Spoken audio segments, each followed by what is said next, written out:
Welcome to the Sharp Way Show. A little bit past 7 p.m. on the East Coast. I know I'm a few minutes late, but don't be mad at me. I have things to do too. I am also busy besides just yapping with you guys all day, even though I so do love yapping with you guys all day. That's true, I do.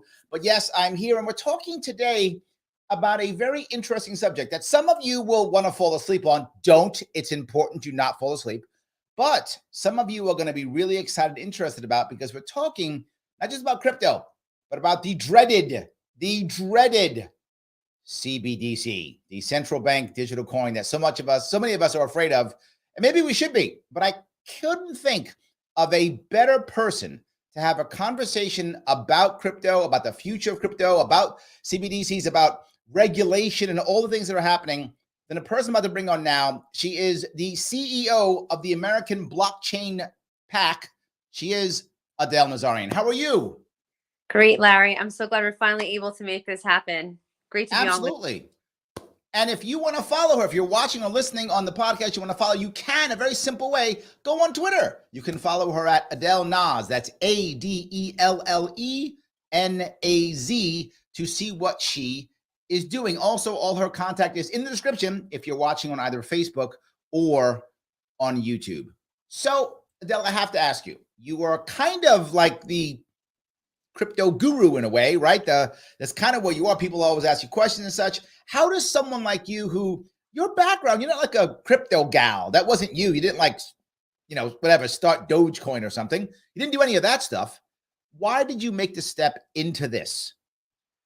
Thank you so much for that question. So I started out with a pretty well-known career in journalism, international relations, foreign policy, national security, politics, obviously, and human rights, with a focus on tech.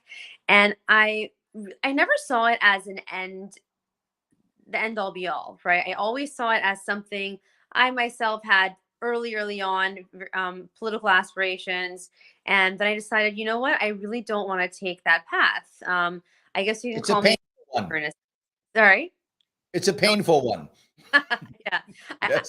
I saw a lot of people around me who took the plunge, and I said, I think I'm much happier kind of focusing on finding the people who are talented to do that, and are willing to make that sacrifice, it's an ultimate sacrifice, honestly, and to be able to guide them in that direction. And along the way of interfacing with many different world leaders, with our own leadership in America, and with dealing with human rights, seeing the financial system go through so many ups and downs, right? The crises. Yes. I think, frankly, in the human rights sector, so many people who lacked access to an identity, any kind of dignity that comes along with that, should be a basic doctrine of human rights, and having access to basic banking. I saw early. Can I touch that for a second? I mean, this part people don't think about at all, because in America, we take it for granted, right? We just take it as, oh, of course. But being debanked is critical, right? It can devastate everything you do. And if you're in another country where maybe you don't trust the banks, maybe you haven't been around the bank, maybe the bank's run by the government and decide, that used to be your money, that's now my money. All those things happen. I just want to kind of reiterate how important that is, what you just said. Thank you. And it's so funny, because what you're saying literally has occurred historically so many times. And I always say human beings who don't know history are deemed to repeat it. And we're seeing this very repeating itself in real time through the CBDCs, which we'll get into. But I saw this opportunity to really, with Bitcoin specifically and blockchain technology, and the digital assets ecosystem in general, to bridge that gap. And for the first time in modern history, as long as humanity's been alive, questionable how many years, of course, architects here and there say different things, but to allow for those who never had access for whatever reason to have that access and become equal players, on level players in this field, right? On the playing field, so figuratively speaking. And it's a human rights issue, frankly. And so, Mm, right, in my opinion. And so I just, absolutely. yeah, I was so pleased when the opportunity arose to formally position myself as a Okay. player, in this whole this space. And so, So let me push on if I could on this one, because your pack isn't only about politics. It is, I know, but it does other things too. And the thing that I'm concerned about, just personally, and maybe I'm off on this, is that most of the people who are making decisions now have no idea what they're talking about. Just don't get it at all. Now, the average American also doesn't get it, but that's okay. They're not making rules. So they can figure it out as they want to figure it out. When they care, they can get involved in crypto or not. I don't mind, whatever. The average person can do as they feel. I'm worried about our leaders who are clueless. And I'm of two minds, and I hope you can clear this up. Part of me says it's good that they don't know anything, because now we can kind of educate them and show them and push them in the right direction. And then part of me says they don't know anything. That's terrible. They're just going to stop it and hit it with a stick because they're scared of it. So I'm kind of worried which one is right, or is it a combination? honestly, Larry, it's both. It's really both. And what it comes down to, whether we can determine if it's good or bad, is the lack or the impetus, honestly, for the willingness to want to learn, the interest in wanting to learn about it. And we have those who are of the mindset in the party of they're just dead set on the traditional ways, the banking ways, making the old ways stay as they are. It's my way or the highway. And those are the people who are currently considered the ones that are trying to kill crypto and kill Mm. technology that could see mass adoption.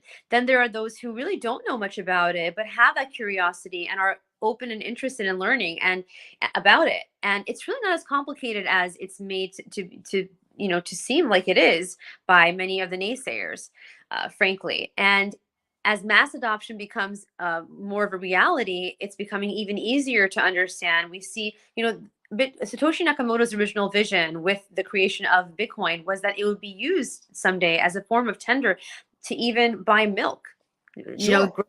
just everyday transactions. And I still believe in that, to be frank with you. But I think that this, as you said, it's a political issue. But frankly, crypto, Bitcoin's blockchain specifically, and Bitcoin, it shouldn't be a political issue, but it's Mm. because and I've noticed personally that you have those who are on the one side of the aisle being more proactive towards it, and the other side of the aisle being more against it. And we can get into that a little bit more into the program if you'd like to. But the PAC, as you said, the American Blockchain PAC, of course, we are looking to endorse. We have endorsed candidates that we think are going to push crypto and Sure. this technology forward. And Democrats, Republicans, Libertarians, Independent, you name it, all across the aisle, as long as they are aligned with pushing this forward and advancing this Hmm. technology for the people. But we're also helping to educate lawmakers. My business partner, the founder of the PAC, Todd White, he is a top lobbyist in the crypto space. He's actually the person who introduced Satoshi Nakamoto and Bitcoin to the US government in order to, Wow. yeah, in order to make Todd A. White. You can look him up, Okay. to make Bitcoin legally acceptable, according to the FEC, for campaigns, AML, KYC, all that Sure. stuff. Yeah, no. I accept Bitcoin for when I was running back in the day. I accepted Bitcoin also. Absolutely. So let me grab two comments if I could that popped up. Sam says, I took access to banking for granted until people started to be debanked here and in Canada for supporting a trucker protest over the mandates. Yes. I mean, I think that woke a lot of people up, didn't it? That must have had an effect on people in your world too, didn't it, Adele? Absolutely. I was going to bring that up honestly today during during our conversation. I'm so glad that. Oh, Adele, I Sorry, lost you. I had gotten a Okay, you're call, back. incoming call. Yeah, No I'm worries. Now back. you're back. Go ahead. And it was something I wanted to bring up. Essentially, the CBDCs, that's what they're trying to do. The Canadian trucking protests that occurred, the governments, they've long recognized that freezing someone's financial resources is one of the most effective ways to lock society out of whatever they're Right. trying to do. Beliefs.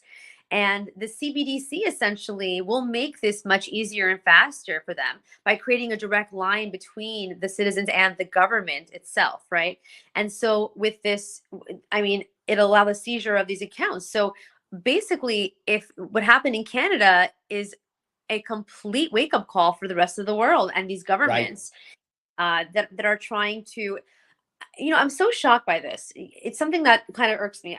The chair of the board of advisors for the American Blockchain PAC is Dr. W. Scott Stornetta, who you know. He's the Mhm. co-founder father of blockchain technology, along with Stuart Haber, who is his colleague.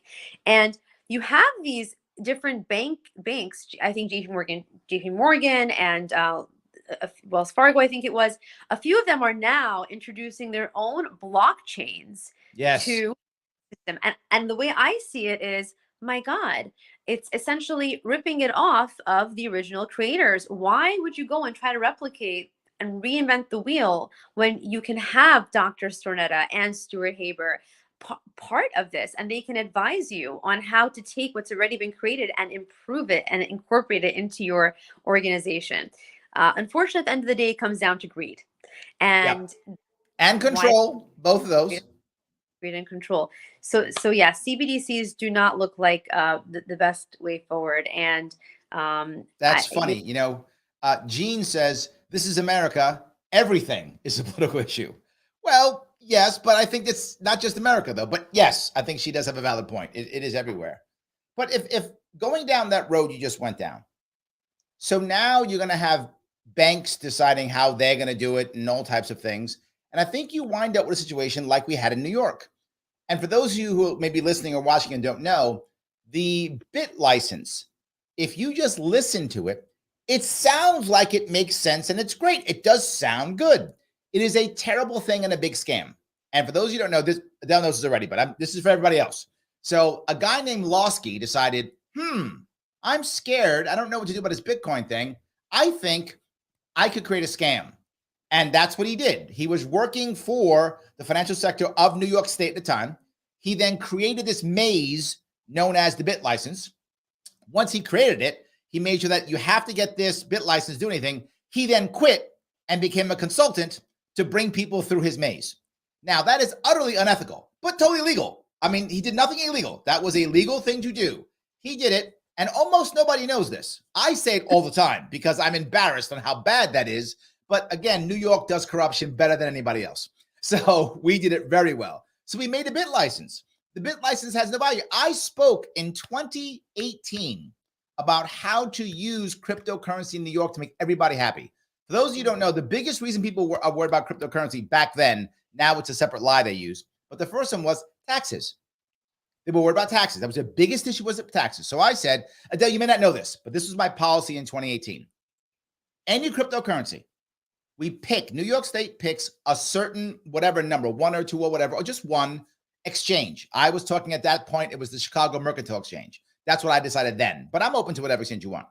And we accept whatever's on that exchange, right? That exchange, we pick an exchange so everyone knows that's the exchange you use. You may use currencies on that exchange. In this case, it was that one, but there could be other ones, whatever the exchange is. Now, you can be one of three things. You can be an investor, you can be a bank, or you can be a retailer, whichever you prefer. Now, if you want more than one, you must have separate entities for each. If you choose to be more than one, you may.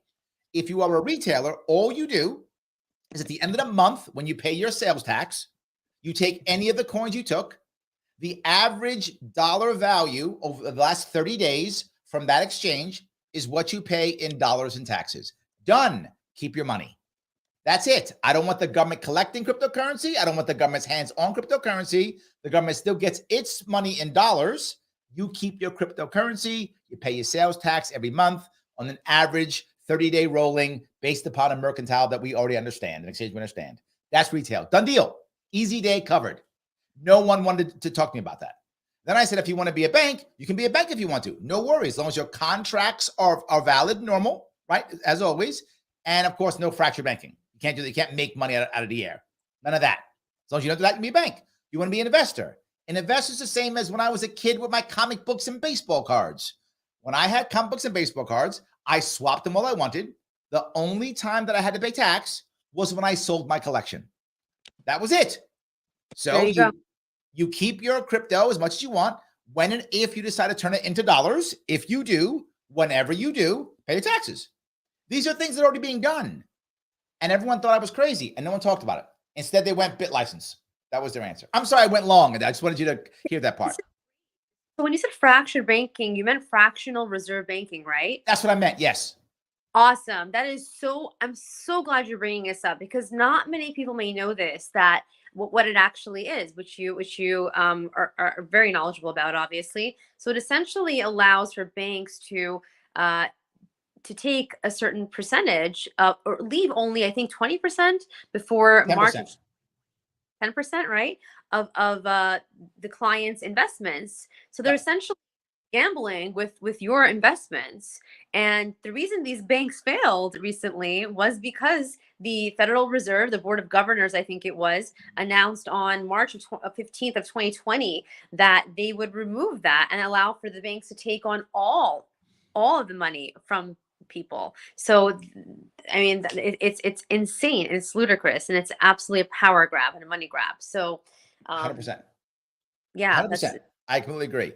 So I brought all that up and I yapped on all that stuff because I feel like if we don't do what you're saying, every state goes New York State, right? yeah. New York and That's my California. worry. And I don't want every state to go New York State. It is a terrible idea because what we're finding happening is once you attack the blockchain, your culture becomes anti-new and you push everything out.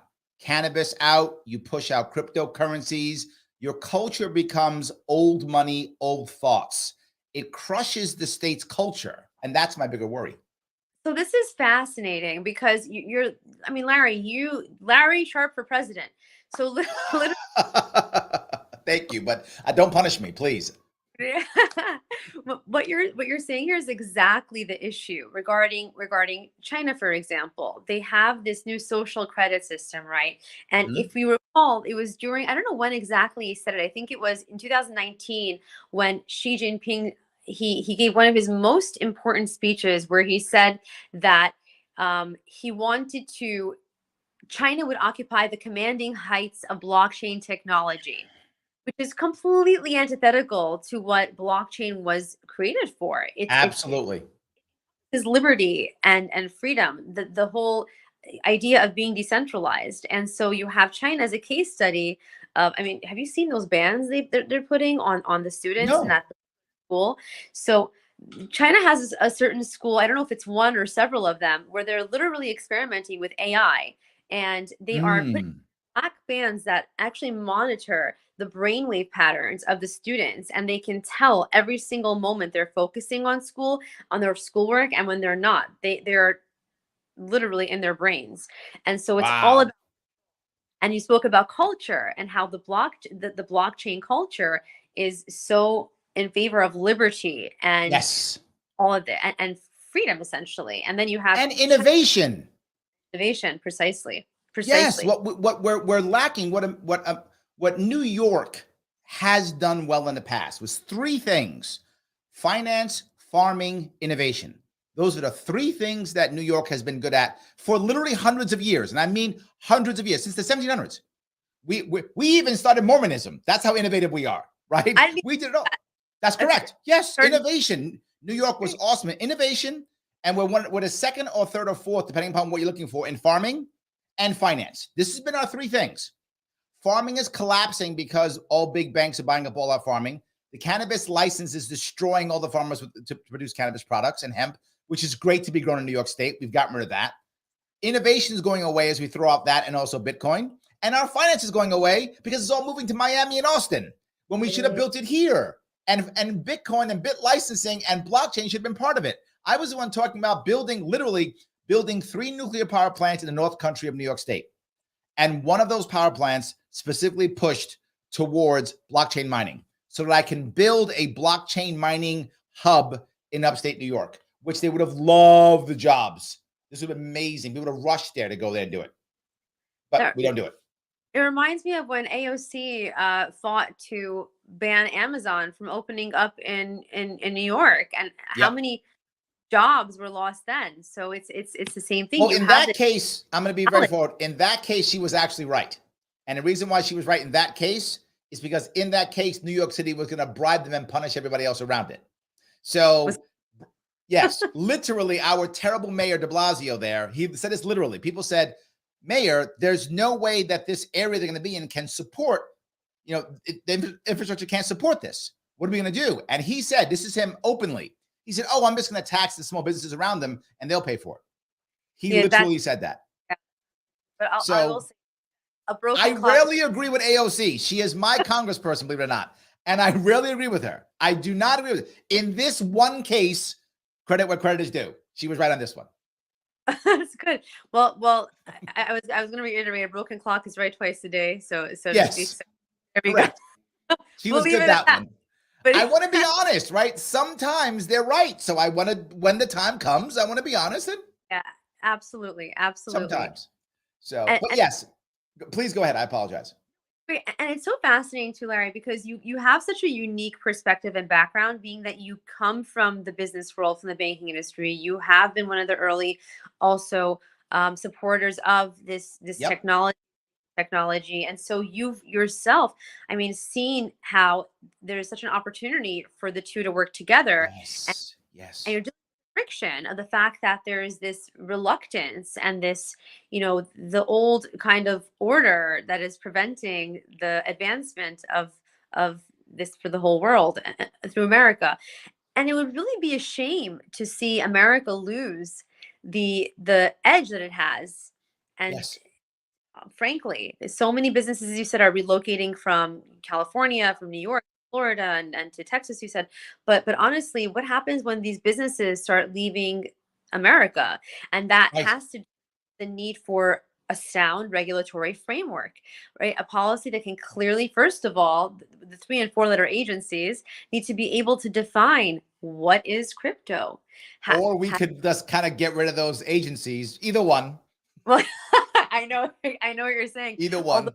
Yeah, right. But we have to work with what we have right now, right? So Sure. Considering there's this incredible reluctance with, for example, SEC Chairman Gary Gensler coming out and constantly changing the definition of what is a security, saying that the SEC is not going to rule on what a security is. One thing I can say for certain is Bitcoin is not, nor will ever be, deemed a security, and it was structured that way. Now, if someone wants to come in, I don't know, you can speak to this better, having better background in the financial system, but to come in and introduce something that could potentially allow a vulnerability for it to be, interpreted as such, that's an issue. But I don't see it happening.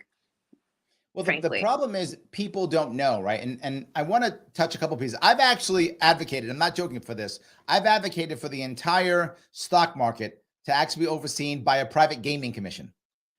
Okay. I thought it would literally be better, right? The gaming commission in Nevada is actually less corrupt than our SEC. So I would literally take a gaming commission over the SEC. At least they're above board. They know the house always wins and they say it and it's open. I'd rather have that if I have a choice. But anyway, I do want to do a little bit of admin if I could. Hold on one second. Admin. Guys, if you're listening to this, if you're listening on the podcast, if you're watching, do me a favor. If you click the like button, I have to get past Mr. Go Rhythm, Al Go Rhythm. He is always bothering me. So let's get past him if you would. Click that like button. It does matter. If you're watching this on Twitter, please retweet this. Every time you retweet this, more people see it, more people do it. It gets shared. Please do that if you can. It does matter. If you happen to be watching on YouTube, you can super chat me if you want to, right? If you want to get your chat up front, it's awesome. If you want to support the show directly, you may. You can go to patreon.com/sharpway.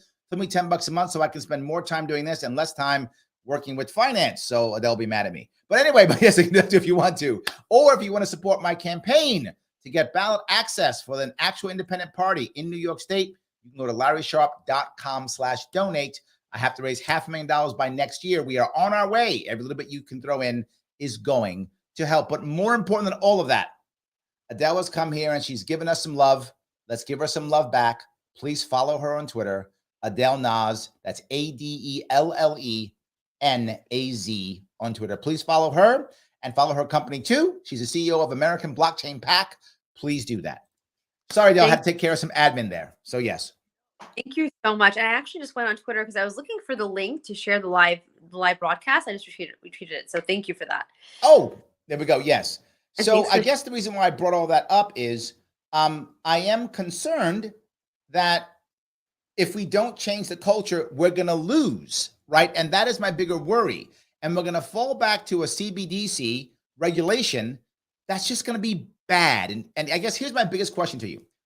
Do you see us falling into a video game or movie model to where like the video games and movies kind of self-regulate, right? And they come up with their own like rated R and PG and stuff, that kind of thing? Or do you see us more going to like the vaping industry, which kind of got suckered into being like in the smoking industry and hammered and bashed by government regulation? What do you see? You have a feeling either way? I don't know yet. I think a lot of it has to do with the way things are going to unfold in the next 2 years, frankly. Okay. And I was going to say your example of you'd rather have the gaming industry, the gaming commission rather. I have to ask, are we living in a simulation? That's it's a great question. And that's something else we can talk about another time. But I really do believe that there's been executive orders that have been issued to investigate and study the blockchain and crypto and all of that. I don't see particularly anything passing in the next year, frankly, regarding that. Okay. So whether it'll take the direction of a self-regulating kind of culture, or whether it's going to go the way of the vaping industry, it's like a smash and grab. I think that truly, again, it's going to depend on what unfolds over the next year. And again, just to talk about the politicization of this, again, it shouldn't be a political issue, but I personally have seen, you're talking about the bicameral system here, the bipartisan system that we have, that Republicans tend to be more supportive overall of the space over Democrats. Of course, you have certain Democrats that are also very supportive. You have libertarians, of course, they're the most. But you have, like Ro Khanna, who's been very vocal about it. You have several others. And I just want to also Ro Khanna surprises me sometimes. Yes. Sometimes he does. Like I sometimes I'm like, that guy's right on this one. Huh. So like he does surprise me sometimes. Yeah, absolutely. And I think everyone can agree, though, that the Elizabeth Warrens, when it comes to this, are just completely on the wrong side of history. Absolutely. Right. And yes. Yeah, and then you have this. She never surprises me. She's always wrong. So she never surprises me, ever. Elizabeth Warren, at least she's on brand. I'll give her that. She's on brand. Exactly. Yes, always on brand. Yep. But it's I have to say, I commend a lot of our elected officials, the ones who are actually taking the time and the incentive to be able to learn more about this and to be more vocal about it. And when they don't know, I have to say something else. I have to give also credit here. When they don't know what's going on, they're actually willing to take a step back and say, I can't comment on this. And that to me it's very important. So I'll tell you the oddest thing that you may or may not know is that the vast majority of people running for office do not have a policy team. The vast majority of them only have a communications team because they don't require any policy, because to your point, they just take the side of their team. So Democrats are saying X, I'll just say X. The question is not what I say, the question is how I will say it. So they have a communications team. Republicans, most of them are the same way. You have a couple of them who grab people here or there. I'm one of the rare guys. People wonder why I have such great policies. It's not because I'm super smart. That is not the reason. It's because I actually have a policy team that I still meet with every month, even though I'm not running. But I always meet with my policy team, and people from both sides come to me because I'm the only guy creating policy. That's fantastic. That's how I have the policy you told me about, because I just said, I'm super smart, I figured it out. No, I have people with me who talk about it, do the research and the homework to figure this stuff out. Most don't have that. No, that's an amazing point. You're right. And it's because, frankly, another thing, these elected officials are so stressed out and concerned, and all they're doing is focusing on raising money for the next election cycle. That is 70, maybe 80% of their job. And part of the thing that I love about, Bitcoin in particular and cryptocurrency is that it has the potential to eradicate, frankly, the need for Yeah. example, countries to have to wage war as a means of acquiring wealth. And it's a whole different topic at hand, right? But Yep. it really, really does. And um, I want to get your thoughts on this. What would you say, right, is the core, if there's one or two ways to resolve this issue regarding crypto and digital assets in the near future, the fastest way to get to at least some progress to where we need to be as a society, meaning when I say society, I mean collective, like the US, and then broader speaking, the world, the globe. What is it? I would probably point towards the 1986 tax code. It's a taxation of I these would assets. say if you really want, if you mean you want people to be using cryptocurrency, is that what you mean? Well, not yeah, using it exactly, not getting Yeah. punished for doing Yep. well Yeah. through that, Yeah. and also Um, yeah, allow either the government or a big business or a bank to get a small cut of a crypto credit card, you win. So that matters. So that so matters. like the If insurance company. insurance company, perfect example. Yep. Have an insurance company as an example, back the crypto, whatever the case may be. They're going to have an FDIC scam, right? An insurance scam. Anyway, insurance. They're going to have FDIC scam / insurance. They're going to have that, right? Or an EPA scam / insurance, right? Whatever for this. And if you join this, you get a credit card that pays your thing. They get a 0.5% cut every time you swipe or whatever is the thing, like credit card companies. Once that happens, they will lobby everybody to make it normal. You won't have to do a thing. They'll be throwing money at you. They'll be throwing because they won't know who to lobby and how to lobby. They will be throwing money at you, and they'll be going, "Hey, Adele, we're making a killing on this. Here's your cut. Can you fix this for us?" 100%. If you do that, or that's how New York State works on family laws. Why family laws going so well and destroying families, because New York State gets a cut, right? As long as you get a cut, because a cut always seems cool. No one knows. It's mafia stuff, and the government's the mob. So as long as you just understand the government's the mob, treat them like the mob, all they do is go, "I can't get a taste. I can't get a taste." That's all the government says. Give them a taste. It's over.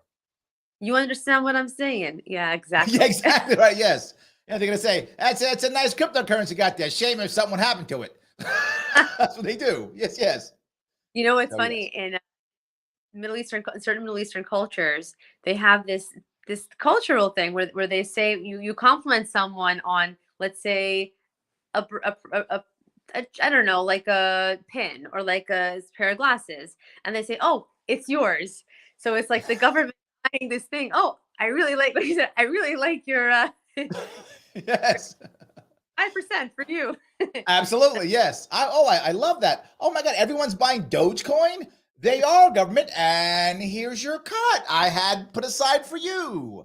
Oh yeah, so yes, but it doesn't have to be government though. I mean, my issue is I'd rather it be a large organization. Right now, finance completely overshadows everything else in America right now. Finance controls everything. So insurance companies are finance. If you could get an insurance company to insure a card or something like that, in other words, I don't want the average American has no idea how their money works. No clue. They just know I put my credit card in and I get my stuff. That's all they know. Change that from fiat currency to cryptocurrency. The American people are like, it's fine. I get my stuff, right? You get your stuff. I don't care. You do that and then have some insurance company get a cut, whatever that cut is appropriate. And you will find they will be the ones going, because the two largest groups that will punish almost or reward anybody, finance and trial lawyers. Those two. Okay. Trial lawyers are insanely powerful. The trial lawyers are crazy powerful. Them and finance. If you can get those two together to do anything, if you can find a way for trial lawyers to sue people for some reason, oh my God, they'll give you anything. I don't know how you do that one. I wouldn't trust them. Trial lawyers are worse than the mob. They're worse. They're Mongolian hordes is what they are. They're worse than the mob.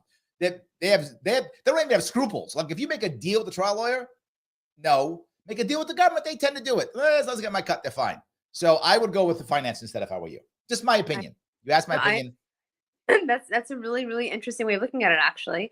And I just wanted to also point out, though, this whole, I think the whole downhill cycle kind of started with the Infrastructure and Investment Jobs Act, November of 2021, when that was signed into an executive order by President Biden. And it put such a disproportionately, egregiously high tax on the crypto industry, digital assets, right? And the reason that was able to take place was because the 1986 tax code. Right. And that's why I alluded to it earlier.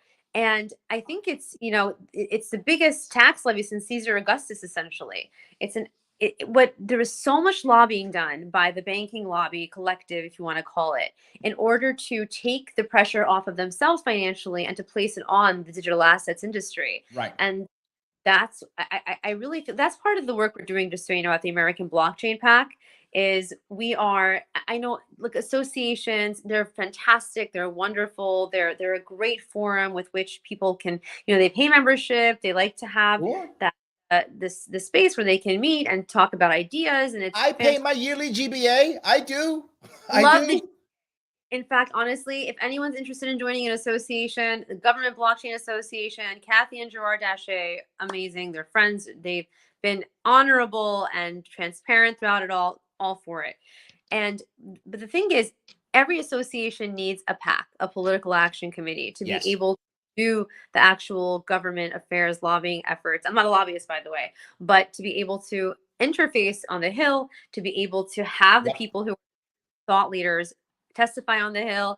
And that's where we come in. And so I want to see more action, and I want to see more progress in that regard. And I know you're of the same thought, because we have this line. Absolutely, 100%. So yes, I appreciate everything that you said. I know you're kind of short on time here. So anything you want to do to wrap up before, I'll get you back on as soon as I can. Is there anything else you want to say before we wrap this up? I just want to say it's great to have. Thank you for allowing me to introduce myself to your audience, and it's so great to speak with you. And I definitely hope that you run for office again, and we can talk about. Like, no, thank you. But no, what you're doing is very admirable, and we should hopefully come up with a solution for everyone very soon. And I laud you for what you're doing, Larry. Truly, thank you so much. Very well appreciated. Guys, if you're watching, you like what you watched, then please click that like button. I know I tell you all the time because it matters. So don't ignore me. Do as I ask you to. Come on, I'm doing this for you. Click that like button. It doesn't kill you. Please do it. If you watch it on Twitter, please retweet it. It does matter. Absolutely. And please follow Adelle. See what she's doing. Head over to Twitter. It's Adelle Naz. Check her out. See what she's doing. Say hi. Click the likes and stuff. All those things. Go ahead, Adelle. Larry, I will add one more thing, if I may. Please. Thank you. I know there's been a bit of animos, a bit of resentment and anger by the crypto collective community, the crypto bros sisters, towards the government. I really would urge everyone to realize that there's been a lot of stuff that's been done that wasn't necessarily correct, but the government is here to stay. It's not going anywhere. Get involved. Become active with your local government. With the okay. So then let me ask. Then let me keep you for a few. Can I keep you for a few more minutes? Absolutely. All right. Okay. So then this is what we're all scared of. And if someone actually got off, boy, you should have come back on. So I hope you come back on. Tell your friends, get back on. All right. The thing I wanted to talk about, which we didn't get to, which I'm going to push you on now, the central bank digital currencies.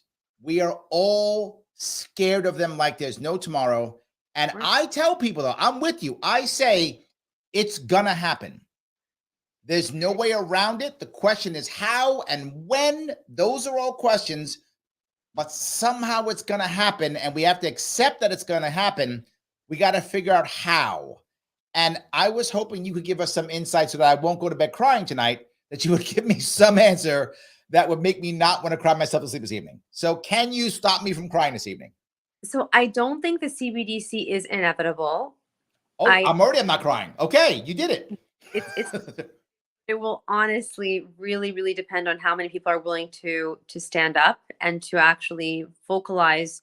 Look, even if some semblance of it gets passed, people are going to be entitled to their liberty, to have their own individuality, their sovereignty, honestly. And at the end of the day, I think not enough people in office are doing enough, frankly, to be able to stop it from taking place. That's why I was urging, it's a call to arms, so to speak, not in a literal sense, but it's so Well, critically. I'm going to tell my NSA agent that she was just kidding, NSA agent. She was just And kidding. I'm also gonna get a bunch of like notifications on my phone, like random adware pop up. But Right. I really important at the state level to get involved, to contact your representatives, to understand that there's no way of avoiding this.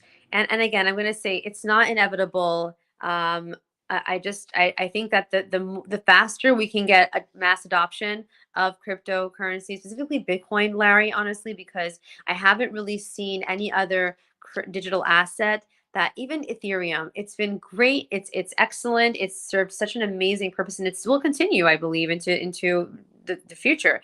But going fully proof of stake, that's a whole different situation. I think it made itself vulnerable to being deemed a security, frankly, and that's the Yeah. thing that's going to end up hurting it long term. But that's kind of my message Well, until the next. I'm with you on this one, right? And because my biggest worry, to be forward, this is my biggest worry. It's not the CBDC. That isn't my biggest worry. That's a worry. But my biggest worry is that, and then outlawing all other currency. Yeah. That is my biggest worry. If there's just a CBDC, that's bad, but that's not the end of the world. If they say this is the only money you can use in America, Yeah. now we got a real problem. And to Yeah, your point, if we're all using Bitcoin before this happens, they won't be able to. precisely. And this At is my least other point. If any large insurance company or any other large financial institution is getting a cut of any type of cryptocurrency, they will not allow that to happen. They have far too much power. And that is my point. So let's say, I don't know, insurance company, Allstate, whatever, some massive insurance, BlackRock. I mean, who cares? Whatever. If they're pulling in $1 billion a year on off fees of crypto credit cards, we're good. No worries. They will ensure. They own half the politicians anyway, so they will ensure it doesn't happen. Even if the federal government does it, those types of groups will make sure that there'll be non-enforcement at the local level. That will just change it anyway. private-public partnerships done the right way. That could work too. Yeah. That could work too. Absolutely. So I think all those things could work. But if you do private-public, never joint organizations. Hybrid organizations always fail. Each separate organizations controlled via contract. That works, right? Once you make a hybrid organization, it ends. It's always broken because the government will always dominate. Always. Absolutely. You've got to have two separate organizations controlled via contract, because then now any problem goes to the courts. It doesn't go to government strong. You're right. Changes everything. Yes.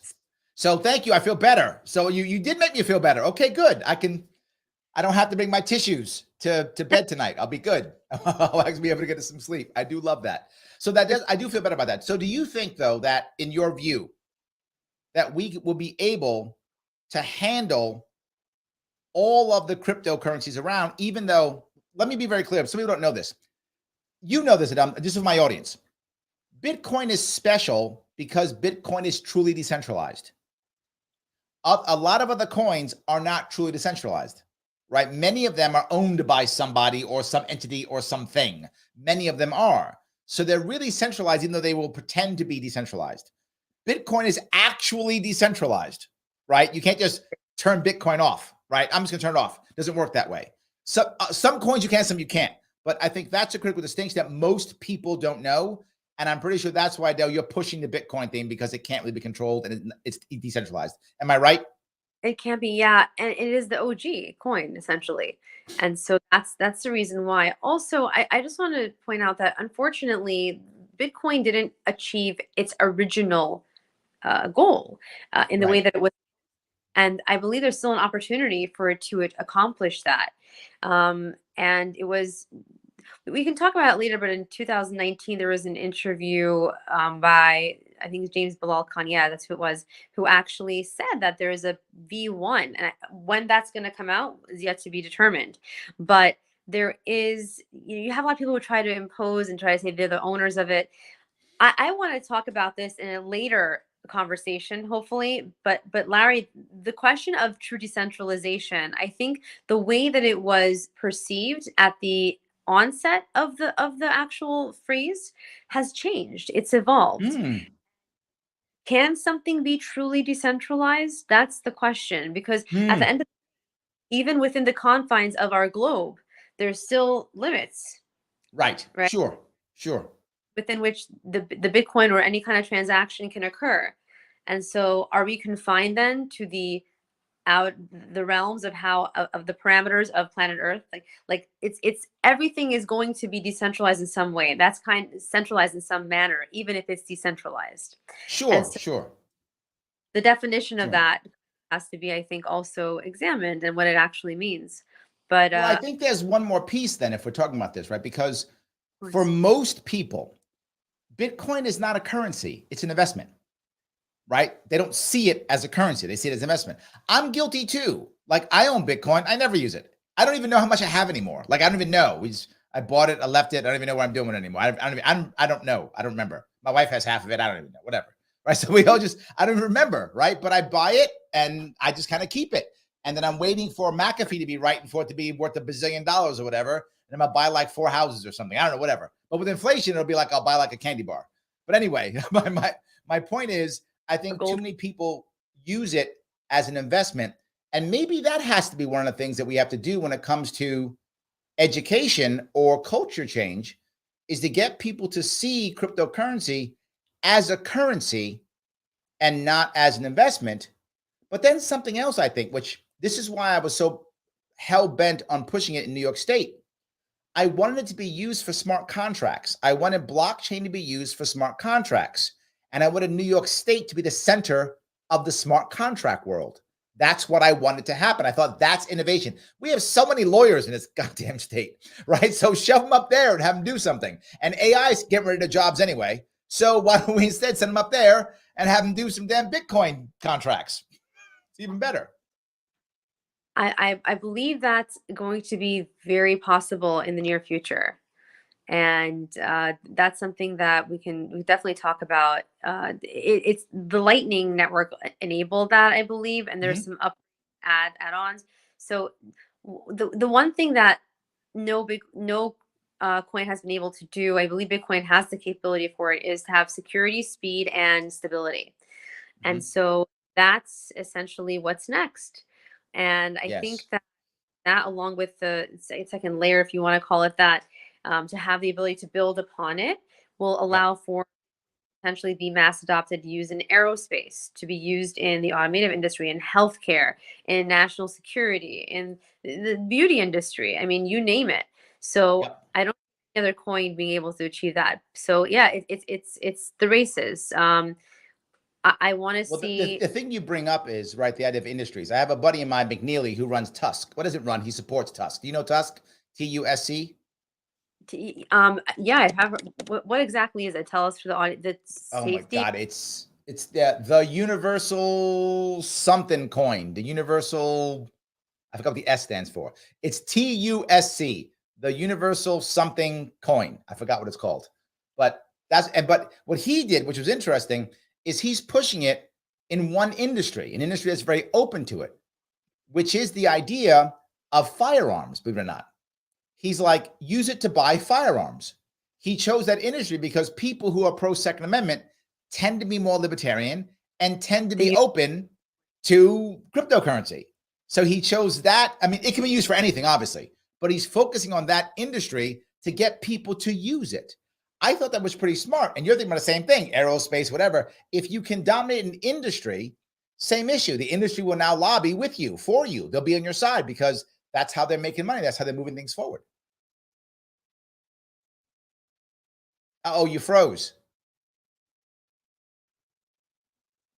Adele, you frozen. I can't hear, and you are frozen. I think I've lost you. No, we were going to say something really cool now.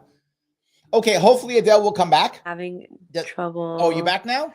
Can you see me? Can you hear me? Oh, you're back. Excellent. I'm back. Good. Yes. Yeah. So Perfect. I had 3 calls in a row. So sorry about that. And then I think it messed with the network. But They must be watching you and they're so excited they want to call you and talk to you about it. That's why. no, I'm on TV. No, I'm joking. so it was my mom actually, but yeah, I think I agree with what you're saying. I think Tusk is very. I have to tell you, it's a great concept. But again, I'm going to say it. I think let's see if the Michael Saylors of our time. Well, there's one Michael Saylor are actually right, and it ends up being everything that they say it is. I still believe and that it does have a potential. And I think that the cryptocurrency, specifically Bitcoin, could actually become mass adopted. So I'm looking forward to. I'm going to put something else out there, Larry, before we commence this. That if any of your viewers are interested in either, collaborating with the PAC, working with the PAC, want more information about what we're doing to help advance the space, please reach out. We're definitely looking for more allies, people who understand what's going on and want to be part of the future and help make this a reality, not just for people in America, but all over the world. And my email is adele@americanblockchainpac.org. And I look forward to speaking with you.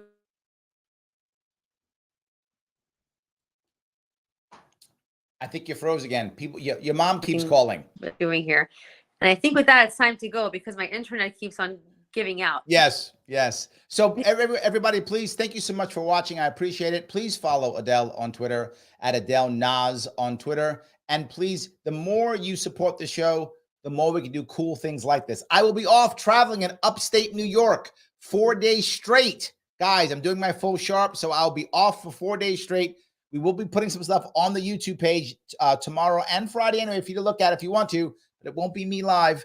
This weekend, I will be doing some live events, so I'll let you guys see that. I'll do those live when I'm meeting some people at a couple of American Legions in Western New York. I will be in Erie County, Cattaraugus County, Chautauqua County, Steuben County, Allegheny County, Livingston County, and Wyoming County. We're doing the Western New York trip this time. So I'll be there this weekend, and I will see you all either there or I'll see you all on Monday. Have a great night. Thank you.